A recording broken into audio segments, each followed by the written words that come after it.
Hello, welcome back to the video. In this video, we're going to learn about copyrights. This is a kind of intellectual property right and it is one of the oldest intellectual property right to exist. Copyright के ये कुछ example होता है. This is the symbol of copyright, see with a circle.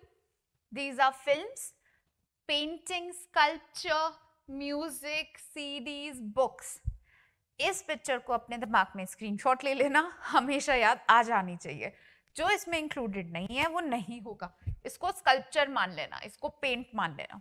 ठीक है, let's move forward.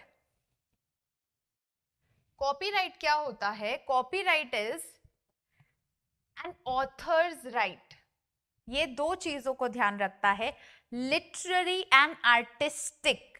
You have to remember literary plus artistic. उससे ज्यादा इसमें कोई कवर नहीं होगा.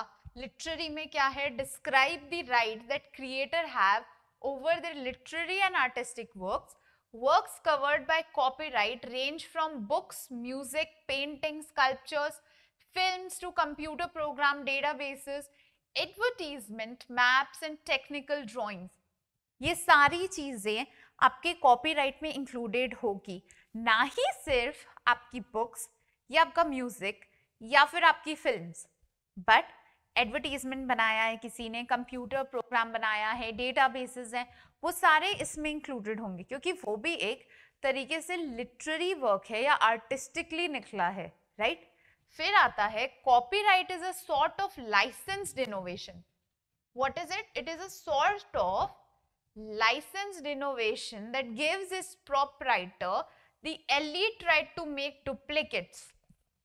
जिसके पास में कॉपीराइट है उसी के पास में राइट है टू मेक डुप्लीकेट्स. मतलब सिर्फ वो इंसान एक की चार बना सकता है. इसके एग्जाम्पल होता है as a rule for restricted time frame. फिर से रिस्ट्रिक्टेड टाइम फ्रेम है. The imaginative work might be in scholarly, creative, instructive और मेलोडिक स्ट्रक्चर. स्कॉलरली मतलब किसी बड़े इंस्टीट्यूट में किसी रिसर्च ने, किसी प्रोफेसर ने कोई पेपर पब्लिश किया, कॉपीराइटेड मटेरियल. क्रिएटिव मतलब किसी ने बुक लिख दी, कॉपीराइटेड मटेरियल. फिर आता है इंस्ट्रक्टिव, जैसे किसी ने गाइडलाइंस बना दी और वो भी एक बुक में पब्लिश कर दी, कॉपीराइटेड मटेरियल. फिर आता है melodic structure, songs, copyrighted material. फिर आता है the rights provided under copyright law includes. क्या क्या इंक्लूड करता है ये? Right of reproduction of work. First, communication of work to the public. Second, adaptation of the work. Third, translation of the work. Fourth. So rights of reproduction का मतलब होता है आप चाहें तो उसकी जितनी कॉपीज करानी है, डुप्लीकेट कराना है, आपकी इच्छा है आप करा सकते हैं. कोई और आपके अलावा नहीं करा सकता है until and unless you have sold away your rights. आपके पास कॉपीराइटेड मटेरियल है पर आज आपने किसी को, जैसे ऑथर्स मोस्टली खुद पब्लिश नहीं करते, पब्लिशिंग हाउस को अपने राइट्स दे देते हैं, तो फिर कौन करेगा? सिर्फ वो करेगा. पर वो भी सिर्फ ऑथर कर सकता है. मैंने बुक लिखी, सिर्फ मैं उसको बेच सकती हूँ या मैं उसको पब्लिश कराना चाहती हूँ. जैसे एमिली डिकिंसन है. एमिली डिकिंसन ने to the few years of her life she never published her poems because she never thought कि वो बहुत अच्छी थी, राइट? इसके बाद में आता है अडेप्टेशन ऑफ द वर्क. इसका मतलब है फिल्म, सॉन्ग किसी में भी यूज करने, क्या होता है? अडेप्ट हो जाते हैं. Then is translation. मेरी बुक बहुत अच्छी चल रही है, मेरी मर्जी आए तो फ्रेंच में ट्रांसलेट करूं, मेरे को लगता है नहीं अर्थ का अनर्थ हो जाएगा तो मैं तो हिंदी में ही रहने दूंगी, ठीक है? तो वो कौन डिसाइड करेगा? मैं डिसाइड करूंगी कि ट्रांसलेशन ऑफ द वर्क कहाँ होगा, कब होगा, होगा नहीं होगा, किस में होगा, सिर्फ मैं डिसाइड करूंगी. Then is copyright act. कौन सा है? 1957. Literary work includes computer programmes,